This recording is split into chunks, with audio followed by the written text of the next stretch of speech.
చేపల పచ్చడి పెడుతున్నాను. ఎందుకంటే వాళ్ళకి చేపల కూర తినరండి, అందుకని చేపల పచ్చడి పెడుతున్నాను.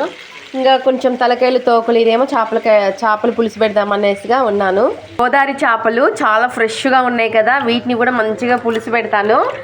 ఏంటంటే భద్రాచలంలో గోదావరి చేపలు బాగా దొరుకుతాయి, చాలా అంటే నీట్గా మంచిగా ఉంటాయి. దాంట్లో తింటే చాలా ఫ్రెష్గా ఉంటాయి. మనకి చేపల కూర అయినా ఫ్రై అయినా చాలా అంటే చాలా టేస్టీగా ఉంటుంది. అందుకే నేను వీటిని పులుసు, కొన్ని ఫ్రై, కొంచెం కూర చేస్తున్నాను. ఓకే అండి, నేనైతే చేపల పులుసు అయితే ఎంత చిక్కగా ఉంది కదా, నేనైతే అన్నీ మిక్సీ పట్టుకొని ఇలా పెట్టుకోవడం వల్ల మనకి చేపల పులుసు అనేది చాలా చిక్కగా వచ్చేస్తుంది. ఓకే, చేపల పచ్చడి పెట్టేస్తున్నాను. ఓకే అండి, ఉడికేటప్పుడైతే కొత్తిమీర వేసేస్తున్నాను. రెడ్ గ్రీన్ చాలా అందంగా కనిపిస్తుంది కదా. ఓకే, గుమ్మగుమ్మలాడే చేపల పులుసు ఈరోజు అయితే కడుపు నిండా తినాలండి. నేను నిజం చెప్పాలంటే హైదరాబాద్లో చేపలు తిన్నా అసలుకే, అందుకని ఈరోజు గోదావరి చేపలు తినాలనేసి ఫిక్స్ అయిపోయి చేపలన్నీ కొనేసాను, కడుపు నిండా తినాలి అనేసి.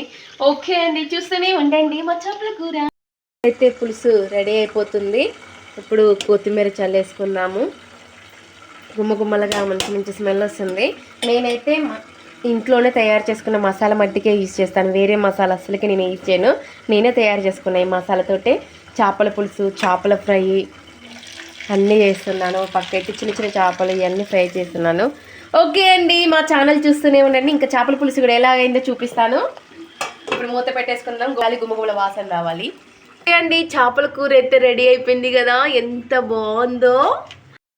చేపల పచ్చడి పెట్టానని చెప్పాను కదా, వాళ్ళ కోసం చేపల పచ్చడి తీసుకొని వచ్చాను. హారిక ఎలా ఉందిరా చేపల పచ్చడి, బాగుందా?